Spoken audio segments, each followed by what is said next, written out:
ನಮಸ್ತೆ, ಮಾಂತೆರಗ್ಲೆ ನಮಸ್ಕಾರ. ಮಕ್ಕಳ ಇಷ್ಟದ ಸ್ನ್ಯಾಕ್ಗಳಲ್ಲಿ ಕೇಕ್ ಕೂಡ ಒಂದು.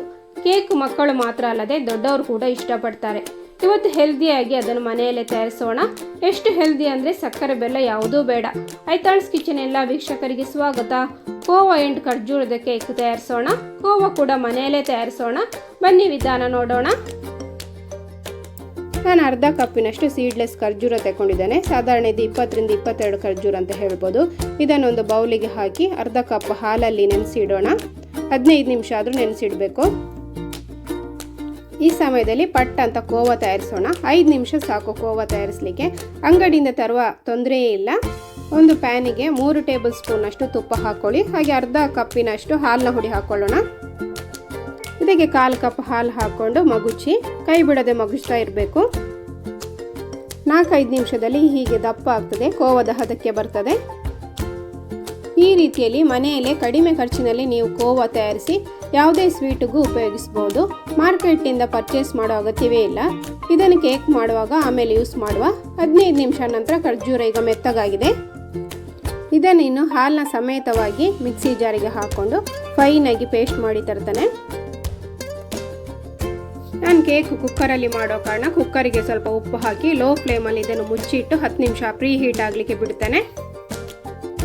ಕುಕ್ಕರಿದು ವಿಸಿಲ್ ಮತ್ತು ಗ್ಯಾಸ್ಕೆಟ್ ಎರಡು ಕೂಡ ಯೂಸ್ ಮಾಡಬಾರ್ದು, ನೆನಪಿಟ್ಟುಕೊಳ್ಳಿ. ಇನ್ನೊಂದು ಮಿಕ್ಸಿಂಗ್ ಬೌಲ್ ತಗೊಳ್ಳಿ. ಅದಕ್ಕೆ ಮೊದಲೇ ತಯಾರಿಸಿ ಇಟ್ಟುಕೊಂಡ ಕೋವಾ, ಇದಕ್ಕೆ ಮಾವು ಅಂತ ಕೂಡ ಹೇಳ್ತೇವೆ, ಹಾಗೆ ಖರ್ಜೂರದ ಪೇಸ್ಟ್ ಹಾಕೊಳ್ಳೋಣ. ಇದಕ್ಕೆ 1/4 ಕಪ್ಪಿನಷ್ಟು ಹಾಲು ಹಾಕ್ಕೊಂಡು ಒಮ್ಮೆ ಚೆನ್ನಾಗಿ ಮಿಕ್ಸ್ ಮಾಡುವ. ಎಲ್ಲ ಚೆನ್ನಾಗಿ ಮಿಕ್ಸ್ ಆಗಬೇಕು. ಇದರಲ್ಲಿ ಗಂಟಿಲ್ಲದಾಗೆ ಚೆನ್ನಾಗಿ ಮಿಕ್ಸ್ ಆದಮೇಲೆ ಇದಕ್ಕೆ 3 ಟೇಬಲ್ ಸ್ಪೂನ್ ಅಷ್ಟು ಅಡುಗೆ ಎಣ್ಣೆ ಅಥವಾ 3 ಟೇಬಲ್ ಸ್ಪೂನ್ ಅಷ್ಟು ತುಪ್ಪ ಹಾಕ್ಕೊಳ್ಳಿ. ಪುನಃ ಚೆನ್ನಾಗಿ ಮಿಕ್ಸ್ ಮಾಡ್ಕೊಳ್ಬೇಕು. ಮಿಕ್ಸ್ ಆದಮೇಲೆ ಒಂದು ಸ್ಟ್ರೈನರ್ ಇಟ್ಕೊಳ್ಳಿ. ಇದಕ್ಕೆ 1 ಕಪ್ಪಿನಷ್ಟು ಗೋಧಿ ಹುಡಿ ಅಥವಾ ಮೈದಾ ಹುಡಿ ಹಾಕ್ಕೊಳ್ಳಿ. ಎರಡರಲ್ಲಿ ಯಾವ್ದು ಬೇಕಾದ್ರೂ ಉಪಯೋಗಿಸ್ಬೋದು, ನಿಮ್ಮ ಚಾಯ್ಸ್. ಟೇಸ್ಟಲ್ಲಿ ಏನು ವ್ಯತ್ಯಾಸ ಆಗೋದಿಲ್ಲ. ಇದಕ್ಕೆ 1 ಟೀ ಸ್ಪೂನ್ ಅಷ್ಟು ಬೇಕಿಂಗ್ ಪೌಡರ್ ಹಾಗೆ 1/4 ಸ್ಪೂನ್ ಅಷ್ಟು ಬೇಕಿಂಗ್ ಸೋಡಾ ಹಾಕೊಳ್ಳಿ. ಕೊನೆಯಲ್ಲಿ 2 ಚಿಟಿಕೆಯಷ್ಟು ಟೇಬಲ್ ಸಾಲ್ಟ್ ಕೂಡ ಹಾಕೊಳ್ಳಿ. ಇನ್ನು ಇದನ್ನು ಸ್ಟ್ರೈನ್ ಮಾಡಿಕೊಂಡು ಮಿಕ್ಸ್ ಮಾಡಿಕೊಳ್ಳುವ. ಹೀಗೆ ಮಾಡೋದ್ರಿಂದ ಗಂಟಿಲ್ಲದಾಗೆ ಮಿಕ್ಸ್ ಆಗ್ತದೆ. ಒಮ್ಮೆ ಮಿಕ್ಸ್ ಮಾಡಿದ ಮೇಲೆ ಇದಕ್ಕೆ 1 ಟೇಬಲ್ ಸ್ಪೂನ್ ಅಷ್ಟು ಲೆಮನ್ ಜ್ಯೂಸ್ ಹಾಕೊಳ್ಳಿ. ಹಾಗೆ 1 ಸ್ಪೂನ್ ಅಷ್ಟು ವೆನಿಲಾ ಎಸೆನ್ಸ್, ಸ್ವಲ್ಪ ಹಾಲು ಹಾಕ್ಕೊಂಡು ಇದನ್ನು ಮಿಕ್ಸ್ ಮಾಡುವ. ಹಾಲು ನೋಡ್ತಾ ಉಪಯೋಗಿಸಿ. ನನಗಿಲ್ಲಿ ಒಟ್ಟು 3/4 ಕಪ್ಪಿನಷ್ಟು ಹಾಲು ಬೇಕಾಗಿದೆ. ಓವರ್ ಮಿಕ್ಸ್ ಮಾಡಲಿಕ್ಕೆ ಹೋಗಬೇಡಿ. ಆದಷ್ಟು ಒಂದೇ ಡೈರೆಕ್ಷನಿಗೆ ಮಿಕ್ಸ್ ಮಾಡ್ತಾ ಹೋಗಿ. ಇನ್ನು ಇದನ್ನು ಮೊದಲೇ ಬೇಕಿಂಗ್ ಶೀಟ್ ಹಾಕಿ ರೆಡಿ ಮಾಡಿ ಇಟ್ಟುಕೊಂಡಿದ್ದ ಪಾತ್ರೆಗೆ ಹಾಕೊಳ್ತೇನೆ. ಹಿಟ್ಟಿನ ಹದ ಈ ರೀತಿಯಾಗಿದ್ದರೆ ಕರೆಕ್ಟ್ ಆಗಿದೆ ಅಂತ ಅರ್ಥ.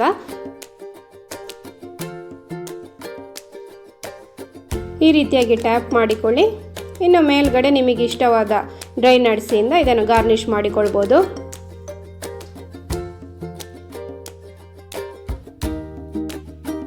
ಇದನ್ನು ಪ್ರೀ ಹೀಟ್ ಮಾಡಲಿಕ್ಕೆ ಇಟ್ಟಿದ್ದ ಕುಕ್ಕರಲ್ಲಿ 40 ನಿಮಿಷ ಆದರೂ ಬೇಕಾಗಲಿಕ್ಕೆ ಬಿಡಬೇಕು. ಲೋ ಫ್ಲೇಮಲ್ಲೇ ಇರಲಿ.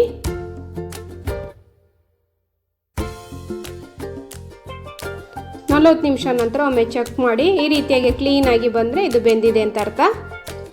ಕುಕ್ಕರ್ನಿಂದ ಹೊರಗಡೆ ತೆಗೆದು ಇದನ್ನು 20 ನಿಮಿಷ ಸಂಪೂರ್ಣ ಆರಲಿಕ್ಕೆ ಬಿಡೋಣ.